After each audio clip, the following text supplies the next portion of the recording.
নমস্কার বন্ধুরা, রাখি হোমমেডে আপনাদের স্বাগতম। আমি আজকে পাঁচমিশি তরকারি রেসিপি নিয়ে চলে এসেছি। আমি আজকে বানাবো হিঙের বড়ি দিয়ে পাঁচমিশিলি তরকারি, সম্পূর্ণ নিরামিষ পদ্ধতিতে। কেমন ভাবে বানাবো সেই ভিডিওটা আপনারা দেখতে পাবেন।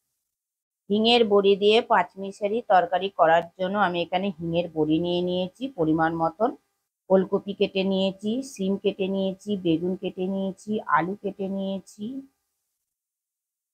ব্রোকলি কেটে নিয়েছি, বেবিকর্ন কেটে নিয়েছি, গাজর, বিনস, মটরশুঁটি, জিরে, আদা, কাঁচা লঙ্কা একসঙ্গে পেস্ট করে নিয়েছি, বড় সাইজের একটা টমেটো কেটে নিয়েছি, দুটো কাঁচা লঙ্কা নিয়েছি। রান্নায় ফিরে এলাম, গ্যাসটা জ্বালিয়ে দিয়ে কড়াটা বসিয়ে দিয়েছি। প্রথমে আমি বড়িগুলোকে ভেজে নেব। পরিমাণ মতো সর্ষের তেল দিলাম। তেলটা গরম হয়ে গেছে, আমি বড়িগুলোকে দিয়ে দিলাম। বড়িগুলোকে আমি হালকা করে ভেজে উঠিয়ে নেব। বড়িগুলো ভাজা হয়ে গেছে, আমি তুলে নিলাম। আবারও অল্প পরিমাণ আমি সর্ষের তেল অ্যাড।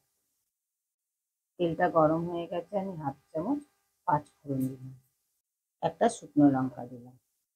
তার ফোড়নটাকে আমি ভেজে নেব। ফোড়নটাকে ভেজে নিলাম।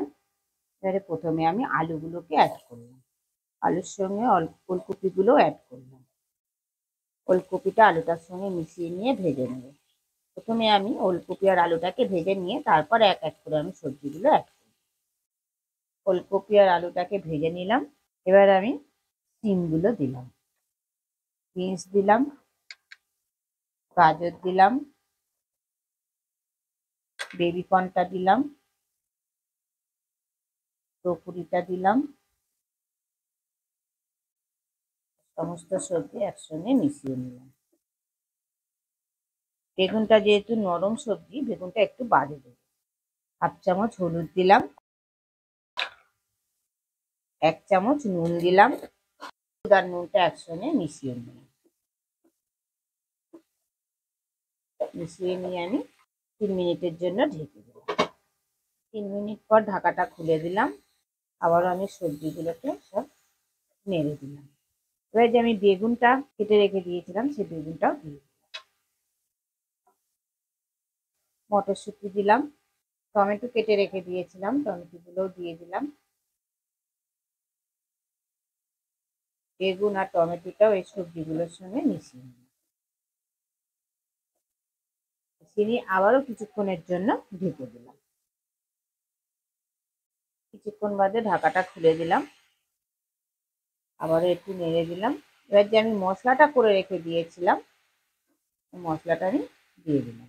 জিরে, আদা আর কাঁচা লঙ্কা একসঙ্গে আমি পেস্ট করে রেখে দিই, পেস্টটা আমি দিয়ে দিলাম। দিয়ে আমি সবজিগুলোর সঙ্গে ভালোভাবে মিশিয়ে নিলাম। এবার যতক্ষণ না মশলার কাঁচা গন্ধ যায় ততক্ষণের জন্য আমি কষে নেব। মশলাটার বাটিটা দিয়ে আমি অল্প পরিমাণে একটু জল অ্যাড করলাম।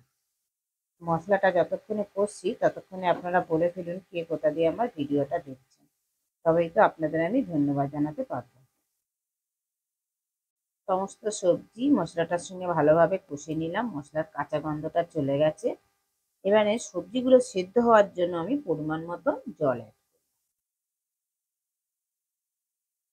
জলটা দিয়ে আমি সবজিগুলোর সঙ্গে মিশিয়ে নিলাম। এবারের জন্য তো কাঁচা লঙ্কা অ্যাড করলাম। 5 মিনিটের জন্য ঢেকে।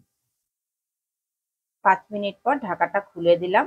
আবার একটু নাড়াচাড়া করে দিলাম। সমস্ত সবজি সেদ্ধ হয়ে গেছে। এবার আমি এখানে 1 চামচ চিনি অ্যাড করলাম। যেহেতু এটা নিরামিষ রান্না, চিনিটা আপনারা অবশ্যই দেবেন, নাহলে রান্নার টেস্টটা ভালো হবে না। চিনিটা দিয়ে আমি ভালোভাবে মিশিয়ে নিলাম। এবার যে বড়িটা ভেজে রেখে দিয়েছিলাম, এবার বড়িটাকেও দিয়ে দিলাম। বড়িটা দিয়েও আমি ভালোভাবে মিশিয়ে নিলাম। বড়িটা একটু সেদ্ধ হওয়ার জন্য আমি 2 মিনিটের জন্য ঢেকে দিই। 2 মিনিট পর ঢাকাটা খুলে দিলাম। হিঙের বড়ি দিয়ে আমার পাঁচমিশালি তরকারিটা অলমোস্ট কমপ্লিট। গ্যাসটা অফ করে দিলাম। আরো 2 থেকে 3 মিনিট আমি স্ট্যান্ডিং টাইমে রেখে। 2 থেকে 3 মিনিট স্ট্যান্ডিং টাইমে রাখার পর ফিরে এলাম। হিঙের বড়ি দিয়ে পাঁচমিশালি তরকারিটা আমার পরিবেশনের জন্য অলমোস্ট কমপ্লিট। গরম ভাতের সঙ্গে খেতে অসাধারণ লাগবে এবং রুটির সঙ্গে খেতেও অসাধারণ লাগবে। আপনারা ঘরে অবশ্যই ট্রাই করবেন, করে আমাকে কমেন্টে জানাবেন কেমন খেলেন। ভিডিওটা ভালো লেগে থাকলে কমেন্টে অবশ্যই জানাবেন, লাইক আর শেয়ার করে দেবেন। আর আমার চ্যানেলে কেউ যদি নতুন বন্ধু হয়ে থাকেন, চ্যানেলটিকে সাবস্ক্রাইব করে দেওয়ার অনুরোধ রইল। পাশে বেল আইকনটা প্রেস করে দেবেন নতুন নতুন ভিডিও দেখার জন্য।